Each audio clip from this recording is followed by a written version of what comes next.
Hello YouTube and welcome to the Premiere tutorial series. Today we're going to look at the new items section of the Premiere through the project window. So let me just save this as lesson 10 over here. Alright, so there you go, lesson 10, just like that.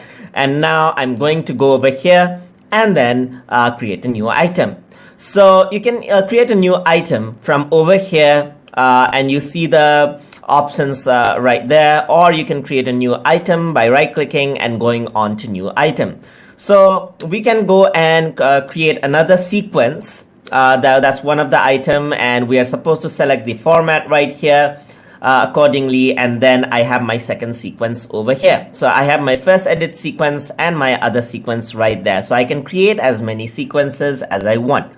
So the other part is let us just look through these around. So another thing here is an offline file. For example, if I have a clip, if I have an arrangement of clips just like these, let me just keep the existing settings and then like scale to frame size, all right, scale to frame size. And then if I have arrangement of videos like this and some of the videos are missing, for example, what I can do is I can create an empty space, a dummy file over here as an offline file. So I can go over here, create an offline file, press OK, and then there you go, there's an offline file. I can just drag it on and keep it here as a clip. And what I can also do with an offline file is I can then later right click and link the media to the file that I have recorded so that I can easily replace the files right here. So what this allows me to do is it allows me to know what clips are left to be imported onto the timeline. So the other part over here in the new item is the adjustment layer, and what this does is that what we have been doing is we have been directly applying the effect onto the clips right here. So if we were to go into new item and if we go to adjustment layer, then what it does is it creates a layer. And if you're familiar with Photoshop, then this might be quite familiar to you. And what we can do is we can go into effects. Let's just go into effects. Let's go to magnify, for example, and you can see that there's the magnify effect just like that over there. Let me increase the size of this. But over here, if I were to turn this adjustment layer off, you can see that the effect actually stays on the adjustment layer and it is applied across all of the video, unlike just on the video if I apply the effect onto the video clip.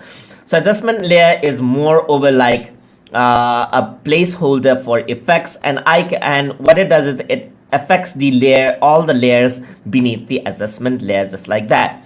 And I can add in as many adjustment layers as I want.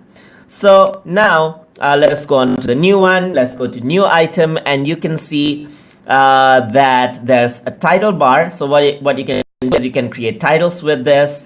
And what it does is it's basically opens up a mini version of Photoshop where you can design text, type text, and create titles for your videos just like that. So I can drag in the title onto the video clip and you can see that the title is there. And the next one over here is, let's go to new item, and there's bar and tone. So the bar and tone is actually kept in the beginning of the video just like this. So you see the bar and tone for color corrections. This is used for television especially. So you can see that the bar and tone can be generated from here as well. I can right click over here. Let's go to black video. Black video is like a dummy video. It's like an offline file, but it's black. So this is just an empty piece of video right here to fill up the gap if I want to. So if I have these gaps, I might get confused. So sometimes I want to use the black video just like this, just to fill that void over there. So then again, now I have my black video, then I have my captions. So in the captions, what I can actually do is I can go over here onto the captions, drag the caption just like this, double click and type in the caption that is necessary. So what I can do is I can copy and paste the captions just like this. and then write down the caption. And what it does is it lets me export the caption file into different formats when I export the video. So we're going to look at that in later lessons. We are also going to look at the title in the later lessons as well.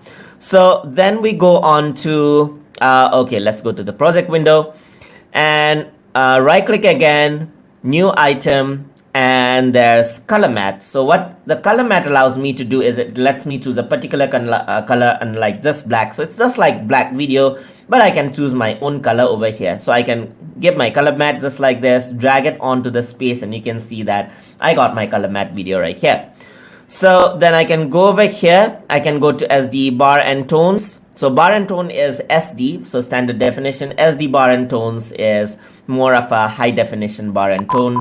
So you can see that the format here is quite different, and this is meant for SDTV, unlike the standard definition television. The universal counting leader is for audio and video sync. You can even change the colors right here according to the preferences. So let's go to cue beep at all start, and it's generated. So you can see if I were to drag that on over here, then the universal countdown leader actually starts. So this is actually used for the film. So if you want to sync the audio and video before you play, then this is quite helpful for professionals to actually play the video back. So then there's universal countdown leader is there. There's a transparent video, and what the transparent video does is it actually has it actually acts as a placeholder. So you especially get a piece of transparent file. So you can actually add in effects like lightning to it, lightning effect, and so forth. It doesn't work. All right, so it's just transparent videos just there. So there's nothing over here. It's simply a placeholder, which actually works as a placeholder. That's it. So these are all of the items inside of the project window. So you can see how it works right here. So from sequence to offline files to adjustment layer, all of these can be generated inside of Premiere Pro just like that. So the other thing over here is what you can do is you can see different views of the folder. So let's say, for example, I am viewing my list view right here. I can zoom in my list just like this. I can even change this out, change the layout just like this.